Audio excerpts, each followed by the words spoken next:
অনুভূতিটা এরকম যে 17 বছর যেভাবে আমরা স্বৈরাচার সরকারের কাছে আমরা যখন বেগম জিয়া চিকিৎসার জন্য অনুমতি পেত না, তারপরও উনি চিকিৎসার জন্য বারংবার আবেদন করেছেন, যেতে পারেনি।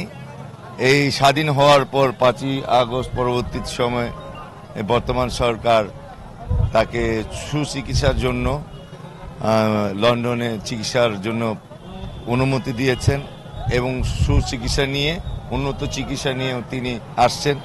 আমরা খুব আনন্দিত এই স্বৈরাচার মুক্ত বাংলাদেশে আজকে আমরা দাঁড়িয়ে মুক্ত বাতাসের মধ্যে আমরা আমাদের দেশমাতা বেগম খালেদা জিয়াকে আমরা স্বাগতম জানানোর জন্য ঢাকা মহানগর বিএনপি ওয়ারি এবং 38 নং ওয়ার্ড নেতৃবৃন্দ আমরা সকল এখানে উপস্থিত আছি।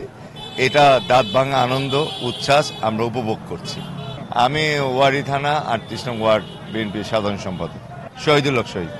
দেশনেত্রী বেগম খালেদা জিয়া তিনবারের প্রধানমন্ত্রী, গণতন্ত্রের মা, আমাদের প্রাণপ্রিয় নেত্রী, এদেশের স্বাধীনতা সার্বভৌমত্বকে যিনি বুকে বক্ষে আগলে রেখেছেন দীর্ঘদিন যাবৎ, আপসিনী নেত্রী আজকে দেশ প্রত্যাবর্তন, সুচিকিৎসা শেষে উনি দেশে আসছেন এদেশের গণতন্ত্রকে সুপ্রতিষ্ঠিত করার জন্য, স্বাধীনতা সার্বভৌমত্বে অক্ষুণ্ণ রাখার জন্য এবং অতি দ্রুততম সময়ে নির্বাচন দিয়ে একটি গণতান্ত্রিক সরকারকে প্রতিষ্ঠিত করার জন্য অন্তর্বর্তীকালীন সরকারের কাছে সাথে উনি কথা বলবেন এবং যত দ্রুততর সময়ের মধ্যে একটি নির্বাচন দেওয়ার ব্যবস্থা উনি করবেন।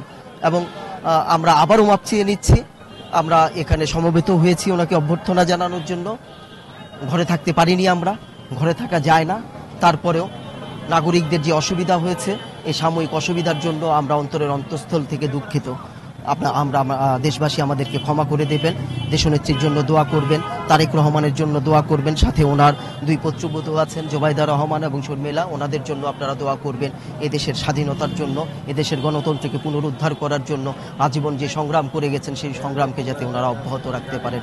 বাংলাদেশ জিন্দাবাদ, বাংলাদেশ জাতীয়তাবাদী দল জিন্দাবাদ, 38 নম্বর ওয়ার্ড জিন্দাবাদ, ওয়ারি থানা বিএনপি জিন্দাবাদ।